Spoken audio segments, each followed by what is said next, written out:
हा जो गोट्या गीते आहे, जो आता महादेव मुंडेंच्या प्रकरणामध्ये बी संशयित आहे, बापू आंधळेच्या प्रकरणामध्ये तोच संशयित आहे, हे सगळे उघडकीस आलं पाहिजे। 43 गुन्हे ज्यांच्यावरती आहेत, दरोड्याचे गुन्हे आहेत, 307 मला वाटतं एक सलग गुन्ह्याची यादी आलेली आहे,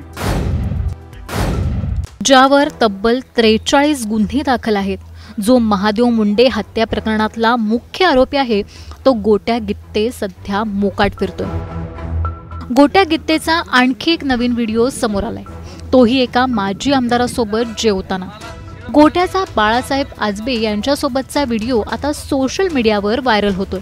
या व्हिडिओवरून सध्या गोट्या गित्तेला राजकीय वरदहस्त असल्याची जोरदार चर्चा रंगली आहे। गोट्याचा नव्या व्हिडिओमध्ये नेमकं काय आहे हे या व्हिडिओतून जाणून घेऊया। त्यासाठी हा व्हिडिओ शेवटपर्यंत पाहत राहा आणि टाइम्स नाऊ मराठीला फॉलो आणि सबस्क्राइब करायला विसरू नका।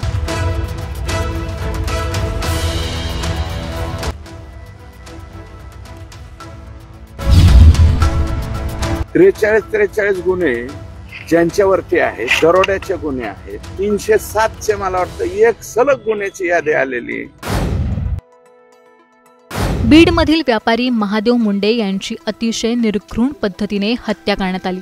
महादेव मुंडेंचा चेहरा, मान आणि हातावर असे मिळून एकूण 16 वार करण्यात आले होते। महादेव मुंडे प्रकरणात गोट्या गित्ते हा मुख्य आरोपी असल्याचं बोललं जाते।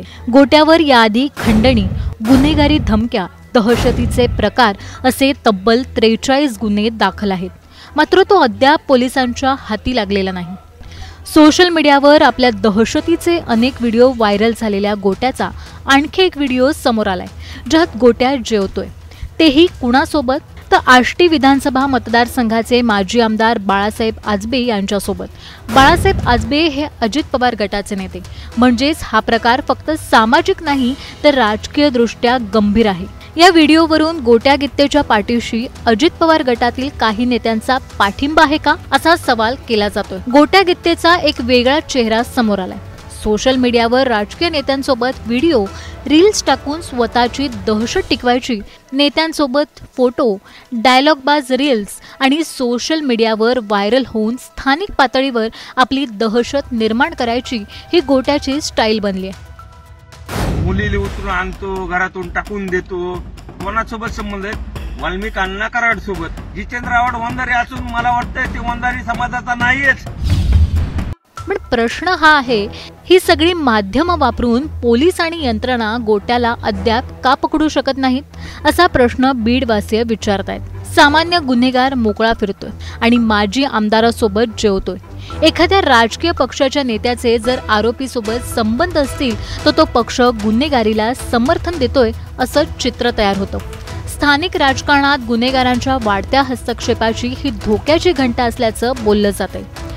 गोट्या गित्तेसारखा गुन्हेगार सोशल मीडियावर ऍक्टिव्ह आहे। तो माजी आमदारासोबत जेवतोय पण पोलिसांच्या हाती लागत नाही, हे तिथल्या व्यवस्थेचं अपयश असल्याचं बोललं जातंय। गोट्या गित्तेसारख्या गुन्हेगारांना राजकीय वरदहस्त मिळणं किती धोकादायक आहे?